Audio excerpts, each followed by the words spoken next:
A huge benefit with the installment sale trust is there is no deadline. You can invest the day after you close, or you could wait 2 years to invest the money if you wanted to. Obviously, the sooner you invest it and get it working for you, the better. Hello, and thank you for joining us today on the Gentle Art of Crushing It show, where we focus on learning and sharing with our listeners all there is to know about how to create success in our lives. This show stands on the shoulders of giants. Our mission is to empower and inspire our listeners to create the life of their dreams whilst having a blast in the process. Let's celebrate life together. Welcome to the show.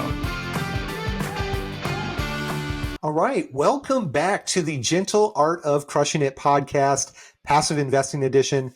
My name's Randy Smith, and I'll be your host today. And I'm really excited to have a very, very experienced real estate investor, Todd Van Meter. Todd, welcome to the show. Thank you, Randy. Great to be here. Awesome. Well, Todd, just by means of introduction, Todd has been an investor for 39 years. He is a property manager for over 30 years and also a home builder for 30 years. So brings a tremendous amount of knowledge to us. So Todd, I know that's just a very high level, but can you kind of walk us through a little bit of your background and your experience and how you found passive investing? Sure. I'm happy to do it, Randy. Basically, I consider myself very lucky. I found real estate and I found investing at a very young age. I started working for home builders and property managers when I was about 19, 20 years old.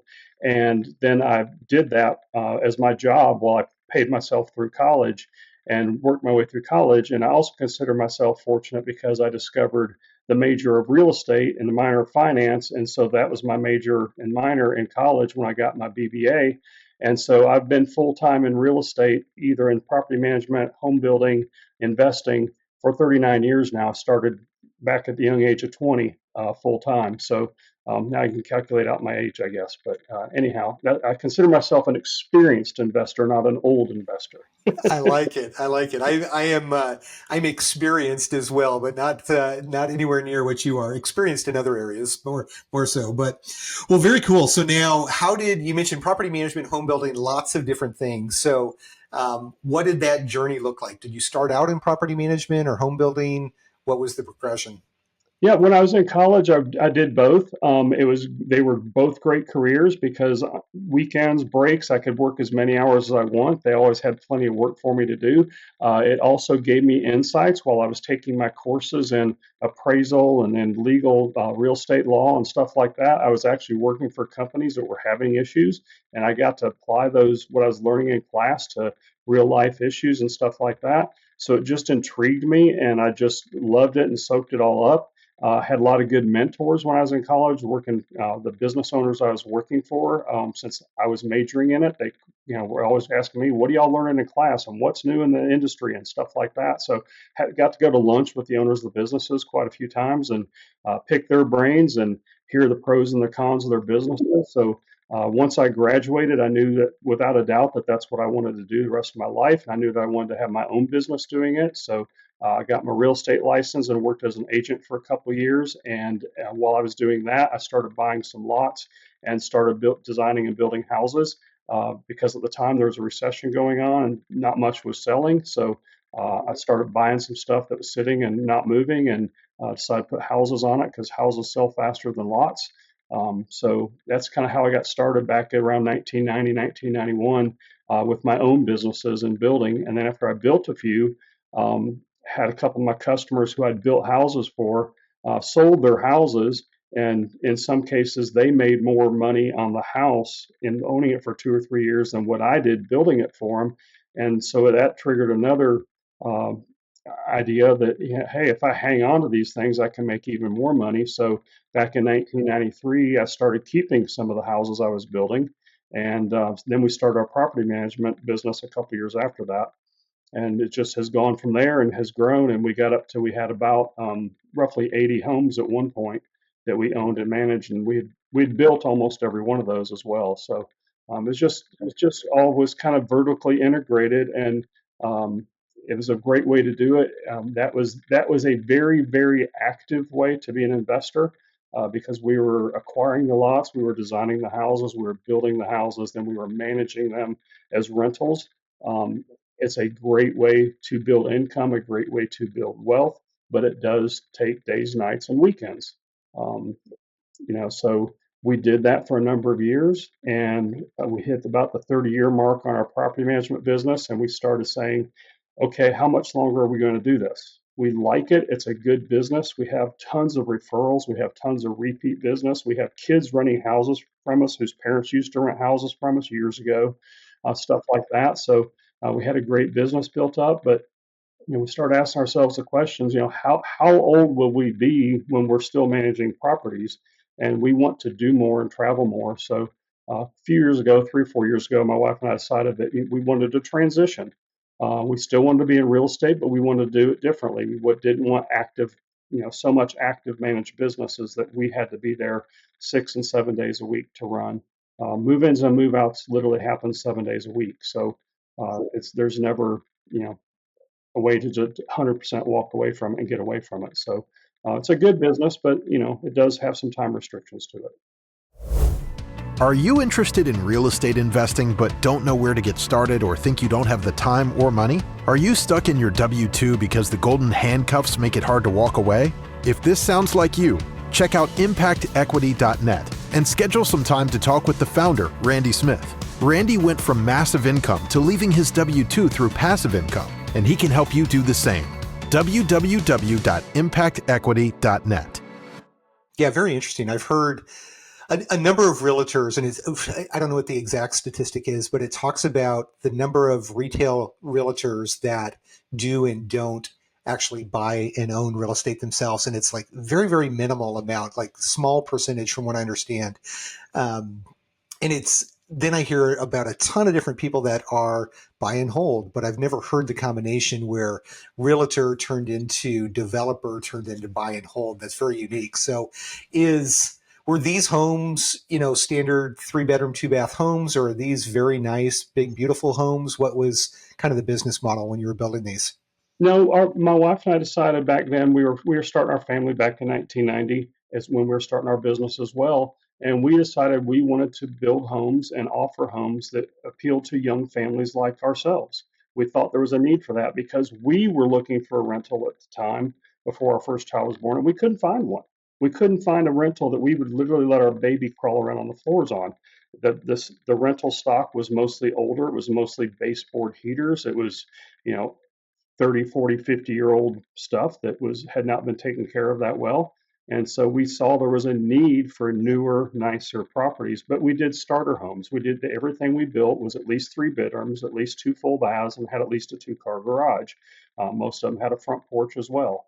The typical starter home, country style look home that most families want in the Southeast United States where we are. So Interesting. And it worked. Okay. And were you building one at a time, or were you building 3 to 5 or 10, or did that evolve as well? Or It definitely evolved. We started beginning with one at a time. Okay. With me with the tool belt and me with 2 guys helping me, literally framing the houses, roofing the houses. We did everything. We built them from the ground up to begin with. And every house we built, I would get one new trade to take over something so we didn't have to do it until it got to the point where I was doing 8 at a time, and almost everything was subcontracted out. But it built over, 3, 4, 5, 8 years.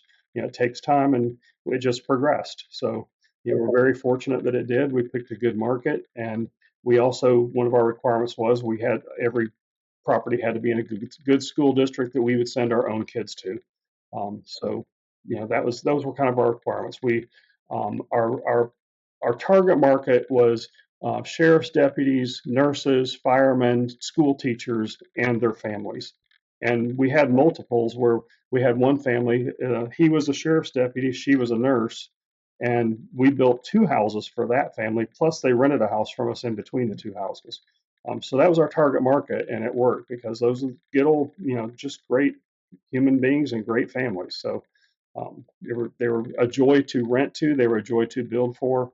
It was, we provided a great service, hopefully, to them. Sure. And in the meantime, we made a decent living off of running that business. So yeah, fantastic. So yeah, what a great story. It sounds Yeah, I've never heard a story similar to this. That's just fantastic. So you ended up over, you said, a number of years where you accumulated upwards of 80, and then you created that's a fairly large property management group as well. Were you doing property management for other owners as well, or just for your own assets? No, we only managed our own properties. That made it much simpler. We were the only owners of the properties, so we could have one set of rules, one set of standards, and one strategy on how you run them and what your eviction criteria are and all that kind of stuff. You weren't having to listen to other owners, and I'm sure they have some valid opinions sometimes, but it's very hard to run a business if you have three or four different bosses telling you different ways they want things done. Like especially when it comes to repairs. I mean, some people say, well, I don't want to put in a new air conditioner. I just want to patch it and get it through another year. And you know that that's just going to cost them more money in the long run. But if it's their house and it's their checkbook, sometimes you have to do what they want. So, Yep. we were able to have one strategy, and it just made it much simpler. Right. Okay. So yeah, tons of lessons there that, moving from an active investor, and ultimately I know you're a passive investor primarily today. So there was some transition period, I'm sure, where you own all these homes, you've got this large property management. It probably has to do with kind of the normal life cycle of a traditional investor. At some point, you make the decision to go more passive. So what did that look like? And, what kind of tools did you use? Or did you just wake up one day and say, I'm putting them all on the market and that's it? Or what did that look like? We had early on, we had an exit strategy that someday, like a lot of investors, we figured that these houses we'd pass them on to our kids and let them inherit them with a stepped up basis. And then they could do what they wanted to do with them after my wife and I were gone. But with, people are living longer now, and my goal is to live to at least 120. And I'm doing things proactively to help ensure that happens. Like for one thing, is I hike at least 3 miles every single day and get my heart rate up in a certain zone and stuff like that. So I didn't want to have to manage properties till I was 120 and then pass them on to my kids. That's one of the things with living longer is it does create some difficulties with things like that. So I started studying a lot of other ways, and there's the 1031 exchange. You can sell properties and exchange to other properties, but we didn't want to exchange 80 properties and end up with possibly 120 or 200 or who knows how many we would have ended up with. We wanted to scale back and have more freedom after 30 years in the property management business.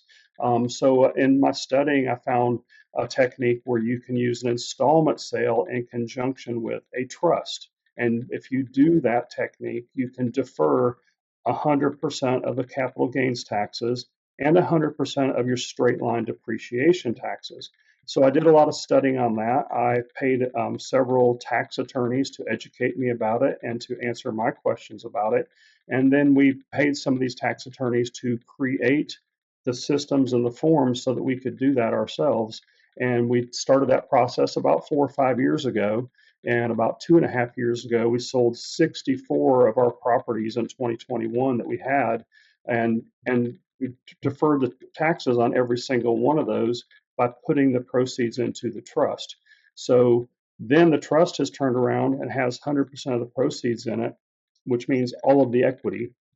So that trust has turned around and started investing passively, mostly through syndications and more real estate. We're way more diversified than we used to be. That's one of the benefits of it as well, is more diversification. We're invested in multifamily. We're invested in some light industrial, some mini warehouses, some mobile home parks, some tax deferred properties and stuff like that. Whereas we were just invested in 100% in single family homes in one town in North Georgia. And now we're invested in about 20 or 25 different states in all these different categories. So we have much better diversification than we used to have. That's just another benefit of it.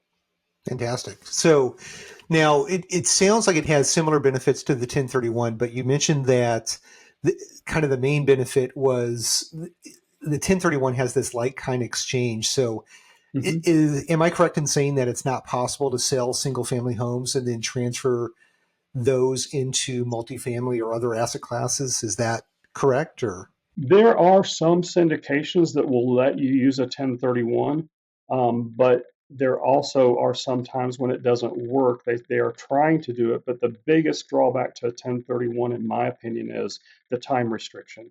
You've got 45 days to identify what you're going to put the money in, and you've got 180 days for it to close. And that is always a foot race to get it done in that time. And many of those deals get closed on day 179 and day 180 with everybody sweating, not sure if it's going to happen or not. That's a huge benefit with the installment sale trust is there is no deadline. You can invest the day after you close and the money's in the trust, or you could wait 2 years to invest the money if you wanted to. Obviously, the sooner you invest it and get it working for you, the better. But you're not under any time constriction to force you to buy something. That's unfortunately, I've got some clients who've done 1031s before who that's their biggest regret is that sometimes they bought something with a 1031 that they didn't really want. It really wasn't their favorite property, but they did it because they didn't want to lose the tax advantage of the 1031 and they were under that time deadline. So they bought something that, you know, they probably wouldn't have bought if they weren't doing a 1031. And sometimes they regret it later on and it's not Okay. wasn't the best investment. So that's one of the differences. Okay. And then, yeah, so that's obviously a big benefit because you hear the story all the time where 1031 funds, people are scrambling, trying to find a place to put those. Right.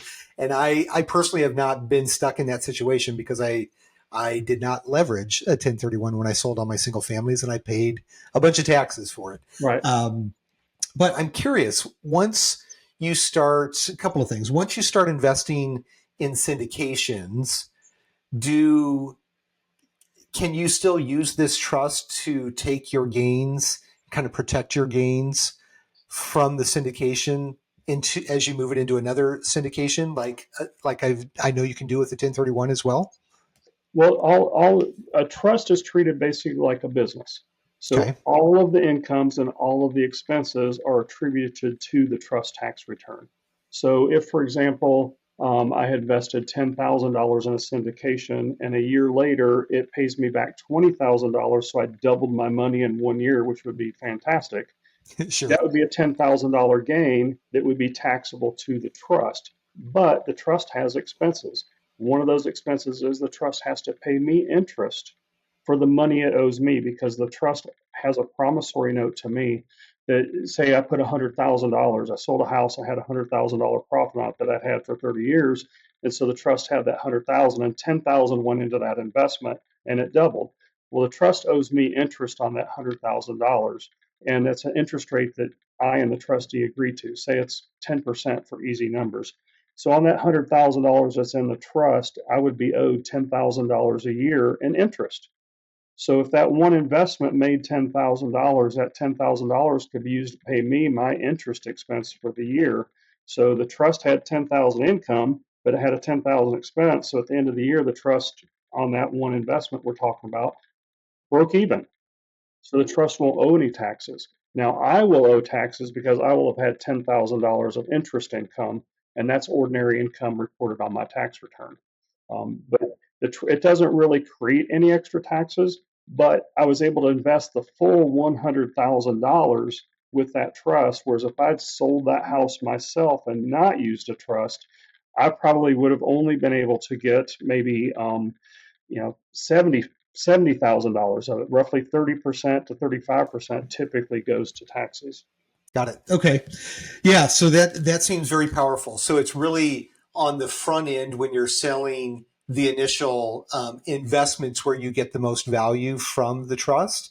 It sounds like after that, it may or may not make sense to continue doing those in the trust. It might make more sense to do a 1031 after the fact. Can the trust do a 1031 as well? So the trust, let's say your 10 grand turns into 20, can they 1031 that 10,000 in gains into another syndication? No, the trust can't. The trust has more limitations after that. But any house has not, or any property or even any business that you haven't done the deferred trust with so far, you could do it. And for example, we have sold 64 homes, and all 64 of those have gone into the trust. So you can put as many properties as you want or businesses you want into that one trust. But once it's in there, you've gotten your tax benefit. But it's a great program, and that's one question I get asked a lot by people say, well, but when the trust makes money, can I set up another trust and let the profits go to that and defer it again? Well, Yeah, it's not, it's not unlimited. You can't just keep deferring, keep deferring, keep deferring. At some point, you've got to pay some taxes on your income. that makes sense. It'd be Perfect. great if we could, but it's a huge benefit. It's a great, for somebody who's got a lot of equity built up, if you've had properties for a long time, or if you've built a business from scratch and you have all the equity in it, it's a great way to be able to defer the taxes. But it's not perfect. You can't keep deferring, keep deferring, and keep deferring. Got it. Okay. Well, hey, yeah, what do they say? You get 0% of what you don't ask for, or whatever that saying is. So, True. now you did mention something that's pretty interesting as well. So this does not just work for real estate, or if selling single family, it could actually work for a business as well. So if you have entrepreneurs that have built a business over the last 20 or 30 years and they're getting ready to transition to the next phase of their life as well and sell their business, this can be a good opportunity for those business owners to avoid or postpone or kick the tax can down the road on the proceeds from that sale as well. Is that That's what I'm hearing? correct. Okay. Unlike 1031s, you can't use to sell a business, but with this strategy, you can use it for a business. You can even use it for your personal home. If you have a highly appreciated personal home, maybe you have a beach condo that you bought for $500,000 20 years ago, and now it's worth $5 million. And yes, when you sell your personal residence that you live in, you can use the Section 121 exclusion, but you only get up to $500,000 of exclusion per couple. So if you had $4.5 million of gain on that beach property, you could take the first $500,000 under Section 121. You could take the other $4 million under this strategy and defer the taxes. So there's a lot of uses for it, and it is great, like you mentioned, for transitions. I've got a client now who has 6 rental properties that he likes, but they're all long-term properties. They're all older properties that tend to have a lot of maintenance, and he is going to transition using this technique into short-term rentals. He's building brand new short-term vacation rentals, which he likes that category better. He likes that better than dealing with longer-term tenants. So he's transitioning his business from long-term tenants with older properties into brand new short-term vacation rentals that he's excited about. And so he's using the strategy to put 100% of his equity into the new strategy. I love it. Yeah, awesome. Well, yeah, thank you so much. I think it's clear, like any strategy, and of course, both Todd and I, we're not CPAs, we're not tax advisors, so definitely Nope. check with the experts on those.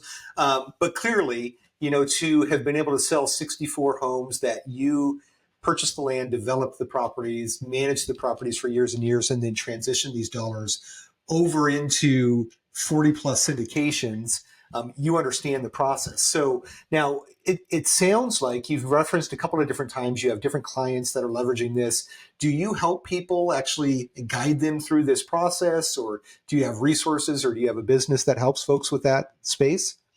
Once we did it ourselves, I know hundreds of investors. I've been doing this for over 30 years, going to investor groups, investor meetings, and stuff like that. When they all heard that I had sold so many of my properties and had transitioned, they all asked me, "How did you do this? How did you do Sure. this? How did you do this?" So my wife and I looked at each other and said, "I guess we're going to start another business." Okay. We did Okay. start a business. It's called Blue Hat Wealth. It's bluehatwealth.com. And at that business, the main goal is to help people transition. Either we'll teach them how to do investments like we've done it if they want, but the main emphasis of that business is to help teach people how to use an installment sale trust to sell a business, sell their assets, and defer all the taxes so that they can invest all their equity.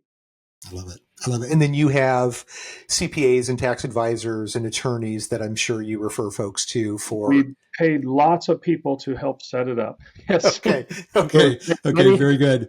fingers in the pie getting it set up. Many experts involved. Very good. So, and question here, I'm curious.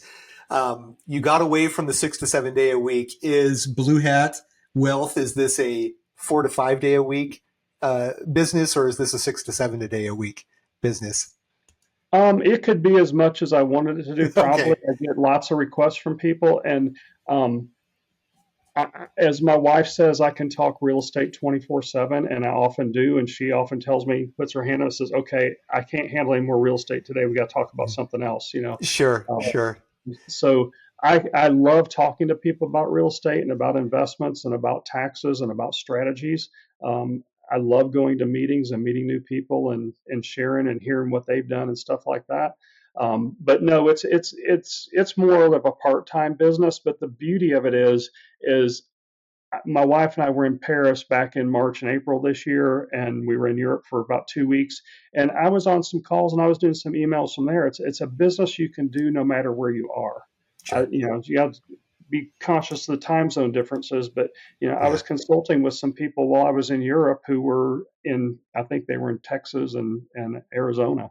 The people I was talking to when I was there. So it's a beautiful thing when you can you know unlike the rental houses where I would actually have to be in town in order to sign a lease with somebody and give them the keys and do all that stuff, or do a move in inspection or move out inspection, I can do the Blue Hat Wealth from virtually anywhere in the world. And what's the significance behind Blue Hat Wealth? Is there? I notice you have a blue hat on right Yeah, now. and that is the significance. We were coming up with the name of this business one day. We were at lunch, and my wife says, she says, the number one thing that describes you is a blue hat. She says, you always wear a baseball hat, and it's almost always a blue baseball hat. So Well, that's there you where the have name it. came from. There you have it. Yeah. Now you've got an excuse, and it's a tax write-off to buy the blue And hats, right? that's pretty good. Now, every time I go to a meeting, I have an excuse to have on a blue hat. Exactly. It's fitting the tire, definitely. Right. Well, very good. Well, that was extremely informative. And I know I'm like personally going through my Rolodex thinking, oh my goodness, Todd, I got to connect you with this person and this person and this person that all are sitting on businesses and trying to figure out how to exit or sitting Right. on a lot of real estate. So we'll make connections after this podcast for Well, that sure. sounds So great. Happy to do it. well, very good. Well, let's, if we can, we're very quickly approaching 30 minutes on this, and we try to honor that as much as we can. But I'd love to get your perspective on the passive investing space. I know you're in a number of different syndications. You and I are both invested pretty heavily with one operator, and we've got some commonalities in the asset classes as well. But um, I'd love to get your input on where do you think we're at in the current market? What do you think about current opportunities? Is this a good time or a bad time to be investing? Just your general overall thoughts here. Sure. I've been actively investing in syndications now for about 3 years. And I personally believe a lot of the opportunities I'm seeing right now in 2023 are some of the best opportunities that I've seen in the 3 years. And part of that is, I mentioned earlier before the call, the number one reason is there's more fixed rate debt on some of these deals. And that takes out a lot of the risk. So I think I'm seeing a lot of good opportunities to invest in right now, especially in deals where somebody's assuming somebody else's debt and they're getting a 4% or 4.5% fixed rate debt that has 5 years, 7 years, 8 years left on it. That's a great investment opportunity, in my opinion, assuming everything else pans out on it. Yep, absolutely. So the asset actually becomes the existing debt that is on the deal, in addition to the asset of the Right. apartment or self-storage or mobile home, whatever it is. Okay. Yes. So now, being a single family guy for, call it 40 years or so, what are your thoughts about asset classes, and where today do you like to play? If you had 100 grand, where would you place 100 grand today? I would probably try to diversify, because I try to do that with everything, and I put all my eggs in one basket because I was in single family almost 100% for almost Yep. 40 years. So I'm trying to diversify more now. But I personally believe, in all the years I've been in real estate, I've been through 5 recessions, and real estate always comes out on top. In the long run, real estate always does well. And in the long run, almost every category of real estate does well. I know that offices have been taking a hit the last few years, but what does that mean? If offices have taken a hit the last few years, there's probably some opportunity in offices because not as many people are investing in them. So it just kind of, it's a deal by deal, situation. I personally believe there's opportunities in almost every category and in almost every part of this country. And I personally believe, I'm in the Southeast, and I tell people at meetings I go to when I speak at meetings stuff that in the next 10 years, I personally believe the value of the real estate is going to double again. There just isn't enough of it. Material prices keep going up, labor prices keep going up, property taxes keep going up, insurance keeps going up. Real estate's going to keep going up with it. It's not coming down. So if you just look at the simple numbers of it, I believe, you pick and choose. Obviously, be on a better street if you can, and be in a better city if you can, or good school districts and things like that. But real estate in general is going to continue to do well into the future. Love it. You and I are definitely in alignment on that as well. And I agree with you 100%. So, well, very good. Well, I really appreciate you coming onto the show. I would like, if we can, I've got a few questions that I like to ask everybody before we wrap up. So let's go ahead and do that real quick. So this podcast is really geared towards the newer passive investor, helping to get them educated for their next or their first passive investment. So I'm curious, do you have any particular educational resources, whether it be podcasts or books or online pieces that you think are the number one thing that passive investors should be reading when they first get started? There are lots of good books out there. I have personally read well over 100 books on real estate investing. There's dozens and dozens of them that are fantastic. Um, my thing I always like to tell people is read something that triggers you, that it's interesting enough you want to read it. I oftentimes somebody recommends a book or recommends a movie or recommends a TV show to me and say, "Oh, this is the best thing I've ever seen. You got to watch it." And then I watch it, I'm disappointed. You've got to watch something, or you've got to pick up a book that you'll read till the end, and that you'll want to outline and you'll want to take notes on. So find authors. That's my advice: is to find authors that interest you and keep your attention span, so that you will read it to the end and you will actually use the information when you get done reading it. I hear too many people that say, "Oh yeah, I read that book." I said, "Well, what did you like about it?" And then they can't tell me one thing they liked about it because they read it, but they don't remember anything from it. So if you aren't going to remember anything from it, you're wasting your time reading it. So my encouragement is for people to read something that interests you and intrigues you enough that you'll take a few notes and then you'll apply that information. My goal when I go to hear any speaker or any meeting is to get at least one tidbit from that meeting or from that person that I can put to use in my life or my business. And it's a practical piece that I can use. If I can do that, it was a good use of my time. If I'm sitting there and I'm not paying attention or I'm not really listening, why am I even there? That is such wise advice. Absolutely. I can't tell you how many books that I've personally read that I don't remember either. So I've set my goal this year to go back and reread my top 10 favorite books this year. And, my ego wants to read more books and more books and more books and more books. I don't know why, just to tell people I'm reading books, I guess. But really the goal is to go back to the ones that really resonated with me and spoke to me, whether they speak to other people or not, and really kind of integrate that into my life, into my business, into my investing. So really, that's just great advice. Thank you for sharing that. Curious though, do you have a personal favorite book that maybe you've read in the last year or 2 years? Or whatever time period. The best book on syndications, in my opinion, is Brian Burke's book, Hands Off My Investments. And that book, I try highlighted almost every single page in that book. There's so much good information in that book. It's detailed. It's not for everybody because it goes deep into syndications and the analysis and stuff. So it's not for everybody because it is very detail oriented. But I'm a detailed person, so I really enjoyed it. Yeah. And that book gets listed, I would say, at least 50% of the time when I ask that question. Yeah. So not only does Todd and myself love it, but a very large portion of the people speak very highly of that book that are in this space. So very good. If you're not a detailed person, there's a lot of good books that are much easier reads that don't go quite into the detail. And if you're not a detailed person, I would not start with Brian Burke's book. It's because like I just got through saying, you're probably not going to finish it. You're probably not going to get anything from it if it's too detailed and it doesn't keep you reading it and you're not taking notes. So, apply, find ones that, maybe are a little shorter, not quite as detailed, that you will finish and you'll actually use that information. Yeah, no, I think that's great. And actually, kind of on the opposite end of that, I like to read parables, and you learn the business. You hear this through a story theme, and I really enjoy those. I will Mhm. get through the detailed ones, but I really enjoy the parables because it teaches the principles better to me. So, yeah, very interesting. Well, let's actually one final question that I think is kind of fun. Do you have a bucket list item that you recently checked off your list, or do you have one you hope to be checking off in the near future? Well, we checked off about 2 months ago. My wife has wanted to be a grandparent for a number of years, and we've had our first grandchild about 9 weeks ago, I think, something like that. So my wife and I joined the grandparent club. So that's been a wonderful Congratulations. thing. Thank you. And that's, obviously, we have no control over that. That's one of the things that Sure. your kids either bless you with grandchildren or they don't. It's up to them. So, Sure. but anyhow, we joined the grandparent club, so that was a big one. And earlier this year, we were in Paris when our daughter ran her first marathon. She ran the Paris Marathon April the 2nd. It was the first time she'd ever run a marathon. And because we have more freedom in our schedule now, we were able to be there and watch her run that race, which was incredible.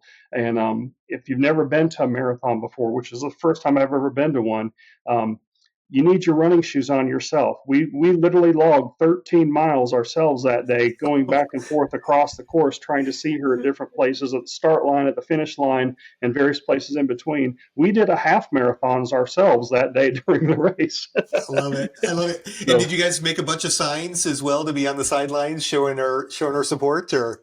no, we didn't do signs because we were staying a little bed and breakfast and didn't have a lot of space and stuff. But we were there and she saw us, and I had my blue hat on and was waving it, and There you go. she actually wore a blue baseball hat the day of the race so we could find her in the crowd.